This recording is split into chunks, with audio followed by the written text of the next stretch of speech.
Dear students, welcome again. Our today's topic is approaches to sociology of education.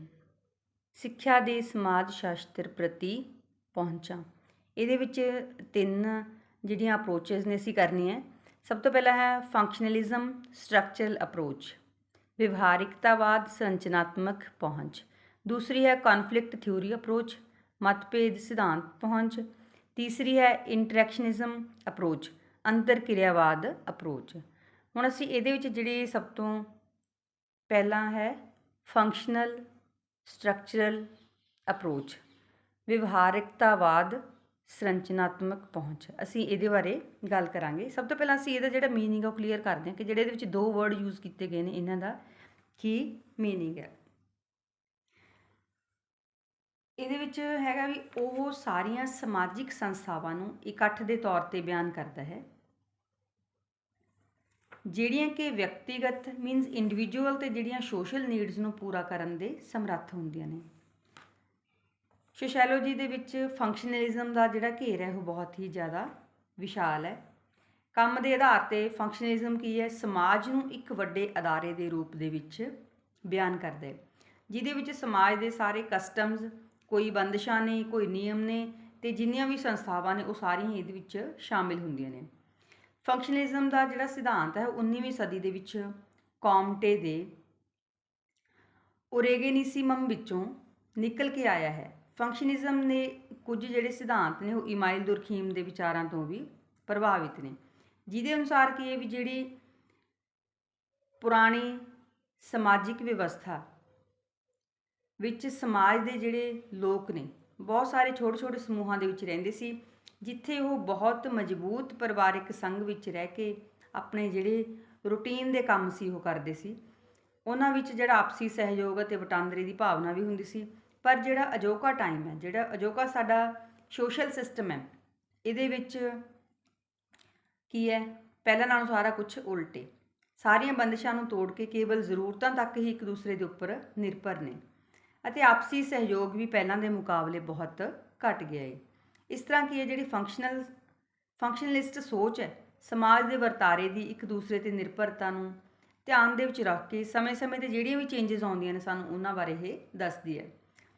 ਫੰਕਸ਼ਨਲਿਜ਼ਮ ਸਮਾਜਿਕ ਅਦਾਰਿਆਂ ਨੂੰ means ਜਿਹੜੀਆਂ society ਦੇ ਵਿੱਚ ਇੰਸਟੀਟਿਊਸ਼ਨਸ ਨੇ ਉਹਨਾਂ ਦੇ ਕੰਮਾਂ ਦੇ ਆਧਾਰ 'ਤੇ ਬਿਆਨ ਕਰਦਾ ਹੈ ਅਤੇ ਦੱਸਦਾ ਹੈ ਕਿ ਸਮਾਜ ਕੀ ਹੈ, ਅਸਲ ਵਿੱਚ ਸੋਸਾਇਟੀ ਕੀ ਹੈ ਅਤੇ ਜਿਹੜਾ ਸਮਾਜ ਹੈ, ਸੋਸਾਇਟੀ, ਉਹ ਕਿੱਥੋਂ ਤੱਕ ਪਰਮਾਨੈਂਟ ਹੈ, ਇਹਦੇ ਜਿਹੜੇ ਅਦਾਰੇ ਨੇ, ਜਿਹੜੀਆਂ ਇੰਸਟੀਟਿਊਸ਼ਨਸ ਨੇ, ਇਹਨਾਂ ਦੇ ਕੀ ਕੰਮ ਨੇ ਅਤੇ ਕੀ ਹੋਣੇ ਚਾਹੀਦੇ ਨੇ।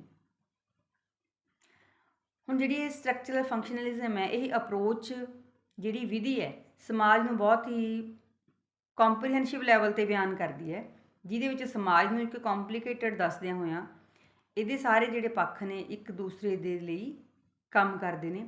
ਇਹਦੇ ਅਨੁਸਾਰ ਜਿਹੜੇ ਰੀਤੀ ਰਿਵਾਜ ਨੇ ਅਤੇ ਨਿਯਮ ਨੇ ਉਹਨਾਂ ਨੂੰ ਚੱਲਦੇ ਰੱਖਣ ਦੇ ਲਈ ਕੀਤੇ ਜਾਣ ਵਾਲੇ ਕੰਮਾਂ 'ਤੇ ਧਿਆਨ ਦਿੱਤਾ ਜਾਂਦਾ ਹੈ ਅਤੇ ਇਹ ਜਿਹੜਾ ਵਿਚਾਰ ਹੈ 1940 to 50 ਦੇ ਦਹਾਕਿਆਂ ਦੇ ਵਿੱਚ ਬਹੁਤ ਹੀ ਜ਼ਿਆਦਾ ਉਚਾਈ 'ਤੇ ਸੀ, ਬਟ 1960 ਦੇ ਵਿੱਚ ਇਹ ਜਿਹੜਾ ਵਿਚਾਰ ਹੈ ਉਹ ਬਿਲਕੁਲ ਖਤਮ ਹੋਣ ਦੇ ਕਿਨਾਰੇ 'ਤੇ ਸੀ। ਜਿਹੜੀ ਸਟਰਕਚਰਲ ਫੰਕਸ਼ਨਲਿਜ਼ਮ ਅਪਰੋਚ ਹੈ, ਇਹਦਾ ਇਹ ਵਿਸ਼ਵਾਸ ਹੈ ਕਿ ਜਿਹੜਾ ਸਮਾਜ ਦਾ ਝੁਕਾਅ ਹੈ ਉਹ ਬੈਲੈਂਸ ਅਤੇ ਜਿਹੜੀ ਸੋਸ਼ਲ ਪੀਸ ਹੈ ਉਹਦੇ ਵੱਲ ਹੁੰਦਾ ਹੈ। ਇਸ ਵਿਚਾਰਧਾਰਾ ਦੇ ਅਕੋਰਡਿੰਗ ਜਿਹੜਾ ਸਮਾਜ ਹੈ ਉਹ ਮਨੁੱਖੀ ਸਰੀਰ ਦੀ ਤਰ੍ਹਾਂ ਹੁੰਦਾ ਹੈ, ਜਿਹਦੇ ਵਿੱਚ ਹਰੇਕ ਅੰਗ ਦੀ ਆਪਣੀ ਆਪਣੀ ਜਿਹੜੀ ਵੱਖਰੀ ਭੂਮਿਕਾ ਹੁੰਦੀ ਹੈ ਅਤੇ ਆਪਣੇ ਵਜੂਦ ਨੂੰ, ਆਪਣੀ ਹੋਂਦ ਨੂੰ ਬਚਾਉਣ ਦੇ ਲਈ ਸਾਰੇ ਜਿਹੜੇ ਅੰਗ ਨੇ ਇੱਕ ਦੂਸਰੇ ਦੇ ਉੱਪਰ ਨਿਰਭਰ ਕਰਦੇ ਨੇ। ਸਿੱਖਿਆ ਵਰਗੀਆਂ ਜਿਹੜੀਆਂ ਸੰਸਥਾਵਾਂ ਨੇ ਉਹ ਅਜਿਹੇ ਮਹੱਤਵਪੂਰਨ ਅੰਗ ਨੇ ਜੋ ਸਮਾਜ ਨੂੰ ਹੈਲਦੀ ਰੱਖਣ ਦੇ ਵਿੱਚ ਸਾਡੀ ਸਹਾਇਤਾ ਕਰਦੇ ਨੇ ਅਤੇ ਸੋਸ਼ਲ ਪੀਸ ਦੀ ਗਰੰਟੀ ਉਦੋਂ ਹੀ ਹੁੰਦੀ ਹੈ ਜਦੋਂ ਲਗਭਗ ਹਰੇਕ ਜਿਹੜਾ ਵਿਅਕਤੀ ਉਹ ਆਪਣੀ ਸੋਸਾਇਟੀ ਦੀਆਂ ਜਿਹੜੀਆਂ ਮੋਰਲ ਵੈਲਿਊਜ਼ ਨੇ ਉਹਨਾਂ ਨੂੰ ਅਸੈਪਟ ਕਰਦਾ ਹੈ। ਨੈਕਸਟ ਅਸੀਂ ਗੱਲ ਕਰਾਂਗੇ ਕਰੈਕਟਰਿਸਟਿਕਸ ਆਫ ਫੰਕਸ਼ਨਲਿਜ਼ਮ ਸਟਰਕਚਰਲ ਅਪਰੋਚ। ਇਹਦੀਆਂ ਵਿਸ਼ੇਸ਼ਤਾਵਾਂ ਕੀ ਨੇ? ਸਭ ਤੋਂ ਪਹਿਲਾਂ ਹੈ ਇਹ ਇੱਕ ਆਰਗੇਨਾਈਜ਼ਡ ਸੋਸ਼ਲ ਸਿਸਟਮ ਹੈ, ਸੰਗਠਿਤ ਸਮਾਜਿਕ ਪ੍ਰਣਾਲੀ ਹੈ। ਸਮਾਜ ਹੈ ਜਿਹੜਾ ਉਹ ਕੋਆਪਰੇਟਿਵ ਗਰੁੱਪਸ ਦਾ, ਸਹਿਯੋਗੀ ਸਮੂਹਾਂ ਦਾ ਇੱਕ ਸੰਗਠਿਤ ਨੈਟਵਰਕ ਹੈ ਜੋ ਜ਼ਿਆਦਾਤਰ ਮੈਂਬਰਾਂ ਦੁਆਰਾ ਸਾਂਝੇ ਨਿਯਮਾਂ ਅਤੇ ਜਿਹੜੀਆਂ ਮੋਰਲ ਵੈਲਿਊਜ਼ ਨੇ ਉਹਨਾਂ ਦੇ ਇੱਕ ਸੈੱਟ ਦੇ ਅਨੁਸਾਰ ਨਿਰਪੱਖ ਢੰਗ ਦੇ ਨਾਲ ਕੰਮ ਕਰਦਾ ਹੈ। ਸੈਕਿੰਡ ਹੈ society as a stable system, ਸਮਾਜ ਇੱਕ ਸਥਿਰ ਪ੍ਰਣਾਲੀ ਵਜੋਂ। ਜਿਹੜੀ ਸੋਸਾਇਟੀ ਆ ਉਹ ਇੱਕ ਸਟੇਬਲ ਮੀਨਸ ਪਰਮਾਨੈਂਟ ਸਿਸਟਮ ਹੈ ਜਿਹਦੇ ਵਿੱਚ ਇਕਸੁਰ ਆਪਰੇਟਿੰਗ ਪ੍ਰਣਾਲੀ ਲਈ ਜਿਹੜਾ ਬੈਲੈਂਸ ਵੱਲ ਨੂੰ ਰੁਝਾਨ ਹੈ ਲੋਕਾਂ ਦਾ ਵੱਧਦਾ ਹੈ। ਨੈਕਸਟ ਹੈ contribution to overall stability of society, ਸਮੁੱਚੀ ਸਮਾਜਿਕ ਸਥਿਰਤਾ ਲਈ ਯੋਗਦਾਨ। ਸਮਾਜਿਕ ਪ੍ਰਣਾਲੀ ਵਿੱਚ ਜਿਹੜੇ ਸਕੂਲ ਨੇ, ਫੈਮਿਲੀ ਹੈ ਜਾਂ ਸਟੇਟ ਹੈ, ਇਹ ਸਾਰੇ ਤੱਤ ਇੱਕੋ ਤੱਤ ਦੇ ਨਾਲ ਮਿਲਦੇ ਜੁਲਦੇ ਨੇ ਜੋ ਕਿ ਇੱਕ ਸਮੁੱਚੀ ਸਥਿਰਤਾ ਜਾਂ ਸਟੈਬਿਲਿਟੀ ਦੇ ਵਿੱਚ ਜਿਹੜਾ ਆਪਣਾ ਯੋਗਦਾਨ ਹੈ, ਕੰਟਰੀਬਿਊਸ਼ਨ ਹੈ, ਉਹ ਪਾਉਂਦੇ ਨੇ। ਨੈਕਸਟ ਹੈ ਐਨਕਰੇਜਸ ਟੂ ਮੋਰ ਚੇਂਜਸ, ਹੋਰ ਤਬਦੀਲੀਆਂ ਨੂੰ ਉਤਸ਼ਾਹਿਤ ਕਰਦੀ ਹੈ।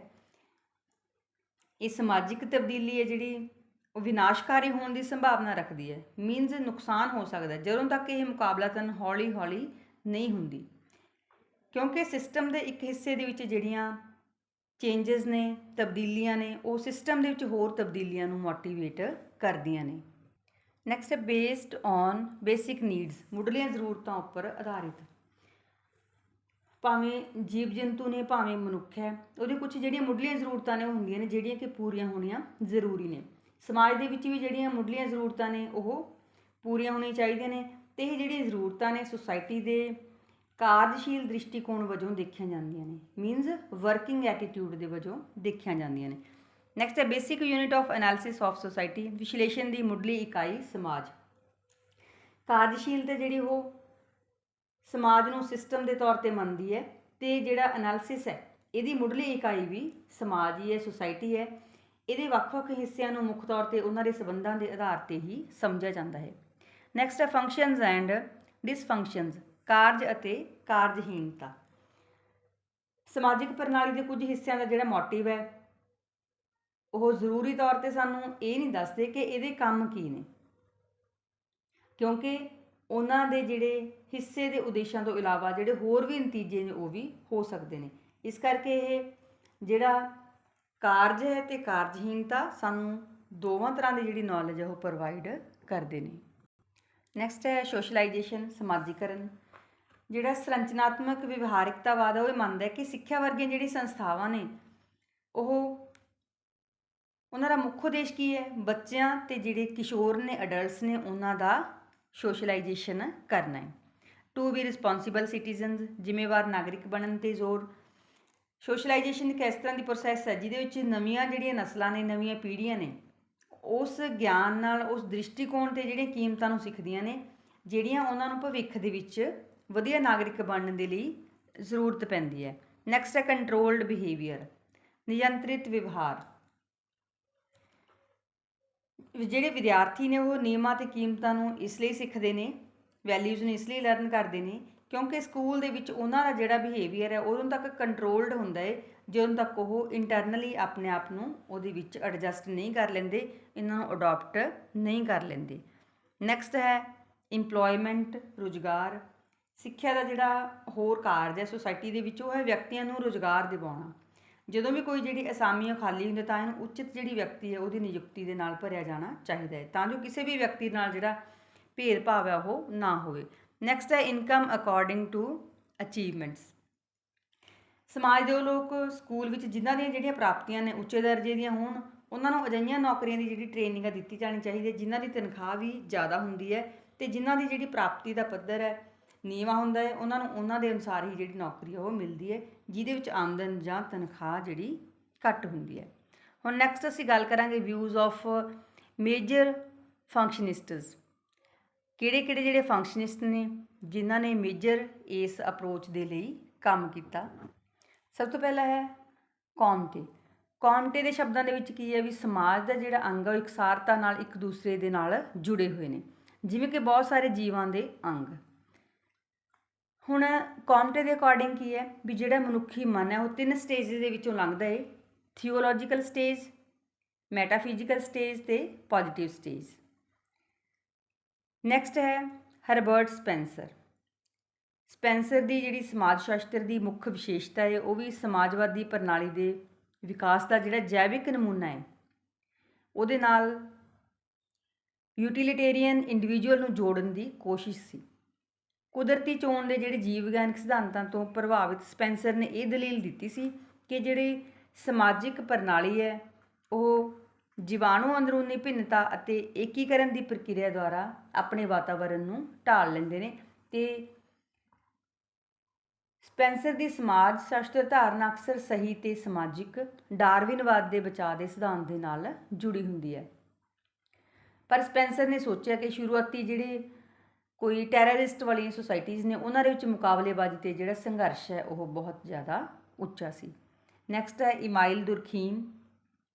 ਦੁਰਖੀਮ ਨੇ ਵੀ ਸੋਸ਼ੈਲੋਜੀ ਦੀ ਇੱਕ ਬਹੁਤ ਹੀ ਜਿਹੜੀ ਮਹੱਤਵਪੂਰਨ ਧਾਰਨਾ ਉਹਦਾ ਯੋਗਦਾਨ ਪਾਇਆ ਸੀ। ਉਸਦੀ ਇੱਕ ਜਿਹੜੀ ਸੋਸ਼ਲ ਯੂਨਿਟੀ ਦੇ ਸਿਧਾਂਤ ਦੇ ਰੂਪ ਵਿੱਚ ਹੈ ਉਹਦਾ ਜਿਹੜਾ ਇਹ ਕੰਟਰੀਬਿਊਸ਼ਨ ਹੈ। ਉਹ ਸਮਾਜ ਦੀ ਮਹੱਤਤਾ ਨੂੰ ਪਛਾਣਦਾ ਹੈ, ਪਰ ਸਮਾਜ ਦੀ ਮਹੱਤਤਾ ਨੂੰ ਪਛਾਣਦੇ ਹੋਏ ਉਹਨੇ ਇਹਦੇ ਵੱਖ-ਵੱਖ ਜਿਹੜੇ ਪਹਿਲੂ ਨੇ ਉਹਨਾਂ ਨੂੰ ਵੀ ਮਾਨਤਾ ਦਿੱਤੀ ਹੈ। ਜਿਹੜੀ ਬੁੱਕ ਹੈ ਉਹਨਾਂ ਦੀ ਸੋਸ਼ਲ ਡਿਵੀਜ਼ਨ ਆਫ ਲੇਬਰ, ਉਹਦੇ ਵਿੱਚ ਉਹਨੇ ਜੀਵਨ ਦੇ ਜਿਹੜੇ 3 ਪਹਿਲੂ ਨੇ ਉਹਨਾਂ ਦੀ ਕਲਪਨਾ ਕੀਤੀ ਹੈ। ਪਹਿਲਾ ਹੈ ਸਮਾਜਿਕ ਏਕਤਾ, ਦੂਸਰਾ ਹੈ ਕਿਰਤ ਦੀ ਵੰਡ ਤੇ ਤੀਸਰਾ ਹੈ ਸਮਾਜਿਕ ਵਿਕਾਸ। ਨੈਕਸਟ ਹੈ ਰੈਡਕਲਿਫ ਬਰਾਊਨ। ਬਰਾਊਨ ਨੇ ਵੀ ਜਿਹੜੇ ਸਮਾਜਿਕ ਢਾਂਚੇ ਨੂੰ ਸੰਸਥਾ ਦੇ ਦੁਆਰਾ ਕੰਟਰੋਲਡ ਰਿਲੇਸ਼ਨ ਦੇ ਵਿੱਚ ਵਿਅਕਤੀਆਂ ਦੀ ਨਿਰੰਤਰ ਵਿਵਸਥਾ ਦੇ ਵਜੋਂ ਦਰਸਾਇਆ ਹੈ। ਸਮਾਜਿਕ ਤੌਰ ਤੇ ਜਿਹੜੇ ਸਥਾਪਿਤ ਨਿਯਮ ਨੇ ਜਾਂ ਜਿਹੜਾ ਬਿਹੇਵੀਅਰ ਹੈ ਉਹਦੇ ਨਮੂਨੇ ਦੇ ਅਨੁਸਾਰ ਜਿਹੜਾ ਸਮਾਜਿਕ ਸਮੂਹ ਹੈ ਵਿਅਕਤੀਆਂ ਦਾ ਨਿਰੰਤਰ ਪ੍ਰਬੰਧ ਨੇ। ਉਹਨੇ ਸਮਾਜਿਕ ਜਿਹੜਾ ਢਾਂਚਾ ਉਹਦੇ ਵਰਣਨ ਦੇ ਸੰਬੰਧੀ ਮਹੱਤਵਪੂਰਨ ਜਿਹੜੇ ਸਿਧਾਂਤ ਨੇ ਉਹ ਵੀ ਤਿਆਰ ਕੀਤੇ ਨੇ। ਸਮਾਜਿਕ ਢਾਂਚੇ ਦੇ ਵਰਣਨ ਦੇ ਵਿੱਚ ਨਾ ਸਿਰਫ ਉਹਨੇ ਸਮਾਜਿਕ ਸਮੂਹਾਂ ਤੇ ਸਮਾਜਿਕ ਵਰਗਾਂ ਨੂੰ ਸ਼ਾਮਿਲ ਕਰਨ ਦੀ ਗੱਲ ਕਹੀ, ਸਗੋਂ ਵਿਅਕਤੀਗਤ ਤੋਂ ਜਿਹੜਾ ਸਮਾਜਿਕ ਤੌਰ ਤੇ ਸਥਿਰ ਸੰਬੰਧ ਨੇ ਉਹਨਾਂ ਦਾ ਵੀ ਪੂਰਾ ਜਿਹੜਾ ਸਮੂਹ ਉਹ ਸ਼ਾਮਿਲ ਹੋਣਾ ਚਾਹੀਦਾ ਹੈ। ਫਿਰ ਨੈਕਸਟ ਗੱਲ ਇਹਦੇ ਵਿੱਚ ਇਹ ਵੀ ਕਿਸੇ ਖਾਸ ਜਗ੍ਹਾ ਤੇ ਸਮੇਂ ਤੇ ਸਮਾਜਿਕ ਢਾਂਚੇ ਵਿੱਚ ਇਹਦੇ ਜਿਹੜੇ ਮੈਂਬਰ ਨੇ ਉਹ ਸਮਾਜਿਕ ਸੰਬੰਧਾਂ ਦੇ ਪੂਰੇ ਸਮੂਹ ਦੇ ਵਿੱਚ ਸ਼ਾਮਿਲ ਹੁੰਦੇ ਨੇ। ਫਿਰ ਸਮਾਜਿਕ ਸੰਬੰਧਾਂ ਨੂੰ ਸਮਾਜਿਕ ਸੰਸਥਾਵਾਂ ਦੇ ਰੂਪ ਦੇ ਵਿੱਚ ਵੀ ਪ੍ਰਗਟ ਕੀਤਾ ਜਾਣਾ ਚਾਹੀਦਾ ਹੈ। ਰੈਡਕਲਿਫ ਬਰਾਊਨ ਹੈ ਜਿਹੜਾ ਉਹ ਸੁਸਾਇਟੀ ਨੂੰ ਇੱਕ ਸੈਲਫ ਕੰਟਰੋਲਡ ਜੀਵ ਦੇ ਰੂਪ ਦੇ ਵਿੱਚ ਦੇਖਦਾ ਸੀ, ਜਿਹਦੇ ਵਿੱਚ ਜ਼ਰੂਰਤਾਂ ਨੂੰ ਕੁਝ ਬੁਨਿਆਦੀ ਸੰਸਥਾਵਾਂ ਦੇ ਦੁਆਰਾ ਸੰਤੁਸ਼ਟ ਕੀਤਾ ਜਾਂਦਾ ਸੀ। ਨੈਕਸਟ ਹੈ ਰੋਬਰਟ ਮਰਟਨ। ਜੇਕਰ ਅਸੀਂ ਮਾਡਰਨ ਟਾਈਮ ਦੇ ਵਿੱਚ ਦੇਖੀਏ ਤਾਂ ਜਿਹੜਾ ਕਾਰਜਕਾਰੀ ਰੋਬਰਟ ਮਰਟਨ ਹੈ, ਪਾਰਸਨਸ ਤੇ ਕਿੰਗਜ਼ਲੇ ਡੇਵਿਸ ਨੇ ਸਖਤੀ ਨਾਲ ਸਪੈਂਸਰ ਤੇ ਜਿਹੜਾ ਦੁਰਖੀਮ ਹੈ ਇਹਦੇ ਜਿਹੜਾ ਮਾਰਗ ਹੈ, ਜਿਹੜਾ ਰਸਤਾ ਹੈ ਉਹਨੂੰ ਹੀ ਅਡਾਪਟ ਕੀਤਾ ਸੀ। ਰੋਬਰਟ ਮਾਰਟਨ ਇਹ ਵੀ ਦੱਸਦਾ ਕਿ ਕੰਮ ਉਹ ਮੰਨੇ ਜਾਂਦੇ ਨਤੀਜੇ ਨੇ ਜੋ ਕਿ ਕਿਸੇ ਸਿਸਟਮ ਦੀ ਅਨੁਕੂਲਤਾ ਹੁੰਦਾ ਜਿੱਥੇ ਅਸੀਂ ਸਹੀ ਤਰੀਕੇ ਨਾਲ ਐਡਜਸਟ ਕਰ ਸਕੀਏ, ਆਰਗੇਨਾਈਜ਼ਡ ਕਰ ਸਕੀਏ, ਉਹ ਮੰਨੇ ਜਾਂਦੇ ਨੇ ਜੋ ਸਿਸਟਮ ਦੀ ਅਨੁਕੂਲਤਾ ਜਾਂ ਵਿਵਸਥਾ ਨੂੰ ਘਟਾਉਂਦੇ ਨੇ। ਮਾਰਟਨ ਨੇ ਮੈਨੀਫੈਸਟ ਫੰਕਸ਼ਨਾਂ ਦੇ ਵਿੱਚ ਫਰਕ ਕੀਤਾ ਕਿ ਉਹ ਜਿਹੜੇ ਸਪਸ਼ਟ ਅਤੇ ਮਨੋਰਥ ਵਾਲੇ ਅਤੇ ਡਾਇਰੈਕਟ ਕੰਮ ਨੇ ਜੋ ਕਿ ਸੁਭਾਅ ਦੇ ਵਿੱਚ ਅਣਜਾਣ ਨੇ। ਉਹਨੇ ਇਹ ਵੀ ਦੱਸਿਆ ਕਿ ਜਿਹੜਾ ਸੋਸ਼ਲ ਸਿਸਟਮ ਹੈ ਇਹਦੇ ਸਾਰੇ ਹੀ ਤੱਤ ਹਰ ਸਮੇਂ ਵਰਕਿੰਗ ਨਹੀਂ ਹੁੰਦੇ, ਕਾਰਜਸ਼ੀਲ ਨਹੀਂ ਹੁੰਦੇ, ਪਰ ਕੁਝ ਤੱਤ ਅਸਲ ਦੇ ਵਿੱਚ ਸਮਾਜਿਕ ਸੰਤੁਲਨ ਨੂੰ ਭੰਗ ਕਰਦੇ ਹਨ ਤੇ ਇਸ ਲਈ ਇਹ ਸੁਭਾਅ ਦੇ ਵਿੱਚ ਜਿਹੜੇ ਨਪੁੰਸਕ ਨੇ ਉਹ ਹੋ ਜਾਂਦੇ ਨੇ। ਹੁਣ ਅਸੀਂ ਗੱਲ ਕਰਾਂਗੇ ਕ੍ਰਿਟਿਸਿਜ਼ਮ ਦੀ, ਕਿਉਂਕਿ ਕੋਈ ਵੀ ਜਿਹੜੀ ਥਿਊਰੀ ਹੈ, ਅਪਰੋਚ ਹੈ, ਉਹਦਾ ਕ੍ਰਿਟਿਸਿਜ਼ਮ ਵੀ ਜ਼ਰੂਰ ਹੁੰਦਾ ਹੈ। ਹੁਣ ਜਿਹੜੀ ਇਹ ਥਿਊਰੀ ਹੈ ਇਹਦੇ ਵਿੱਚ ਜਿਹੜੇ ਬਹੁਤ ਸਾਰੇ ਤੱਤਾਂ ਦੇ ਆਧਾਰ ਤੇ ਇਹਨੂੰ ਆਲੋਚਨਾ ਦਾ ਵਿਸ਼ਾ ਬਣਾਇਆ ਗਿਆ ਹੈ। ਇਸ ਵਿਧੀ ਨੇ ਵਿਅਕਤੀਗਤ ਕਾਰਜ ਤੇ ਜਿਹੜੀ ਸੋਸ਼ਲ ਚੇਂਜ ਹੈ ਉਹਦੇ ਬਾਰੇ ਕੋਈ ਆਪਣੇ ਜਿਹੜੇ ਬਹੁਤੇ ਸਿਧਾਂਤ ਨੇ ਉਹ ਪੇਸ਼ ਨਹੀਂ ਕੀਤੇ। ਕੁਝ ਜਿਹੜੇ ਆਲੋਚਕ ਨੇ ਉਹਨਾਂ ਦੇ ਅਨੁਸਾਰ ਸਮਾਜ ਦੇ ਜੀਵਿਤ ਰਹਿਣ ਦਾ ਜਿਹੜਾ ਕਾਰਨ ਹੈ ਉਹ ਸਿਰਫ ਵਿਅਕਤੀ ਨੇ ਅਤੇ ਇਹਨਾਂ ਵਿਅਕਤੀਆਂ ਦੇ ਕੰਮ ਤੋਂ ਬਿਨਾਂ, ਕਾਰਜ ਤੋਂ ਬਿਨਾਂ ਜਿਹੜੀ ਸਾਡੀ ਸੁਸਾਇਟੀ ਹੈ ਉਹ ਨਿਰਜੀਵ ਹੈ। ਇਸ ਤੋਂ ਇਲਾਵਾ ਇਹ ਵੀ ਗੱਲ ਕੀਤੀ ਗਈ ਹੈ ਕਿ ਸਮੇਂ ਦੇ ਨਾਲ ਜਿਹੜੇ ਪੁਰਾਣੇ ਅਦਾਰੇ ਨੇ ਉਹ ਖਤਮ ਹੋ ਗਏ ਨੇ। ਮੀਨਜ਼ ਇਹਦੇ ਵਿੱਚ ਇਕੱਲੇ ਜਿਹੜੀਆਂ ਸੋਸ਼ਲ ਇੰਸਟੀਟਿਊਸ਼ਨਸ ਨੇ, ਸਮਾਜਿਕ ਅਦਾਰੇ ਨੇ, ਉਹਨਾਂ ਬਾਰੇ ਗੱਲ ਕੀਤੀ ਗਈ ਹੈ ਤੇ ਇਹ ਕਿਹਾ ਗਿਆ ਕਿ ਸਮੇਂ ਦੇ ਨਾਲ ਜਿਹੜੇ ਪੁਰਾਣੇ ਅਦਾਰੇ ਨੇ ਉਹ ਖਤਮ ਹੋ ਜਾਂਦੇ ਨੇ ਤੇ ਜਿਹੜੇ ਨਵੇਂ ਅਦਾਰੇ ਨੇ ਉਹ ਸੁਸਾਇਟੀ ਦੇ ਵਿੱਚ ਸ਼ਾਮਿਲ ਹੋ ਜਾਂਦੇ ਨੇ। ਤੇ ਜਿਹੜੀ ਫੰਕਸ਼ਨਲਿਸਟਮ ਅਪਰੋਚ ਹੈ ਇਹ ਇਸ ਪੱਖ ਤੋਂ ਵੀ ਅਸਮਰੱਥ ਰਹੀ ਹੈ ਕਿ ਇਹਨੇ ਇਹ ਨਹੀਂ ਸਹੀ ਤਰੀਕੇ ਨਾਲ ਵਰਣਨ ਕੀਤਾ ਕਿ ਜਿਹੜੀ ਸੋਸ਼ਲ ਚੇਂਜ ਹੈ ਉਹ ਕਿਵੇਂ ਆਉਂਦੀ ਹੈ। ਡੀਅਰ ਸਟੂਡੈਂਟਸ, ਮੈਂ ਉਮੀਦ ਕਰਦੀ ਹਾਂ ਕਿ ਇਹ ਟੌਪਿਕ ਵੀ ਤੁਹਾਡੇ ਲਈ ਹੈਲਪਫੁਲ ਰਹੇਗਾ। Thanks for watching.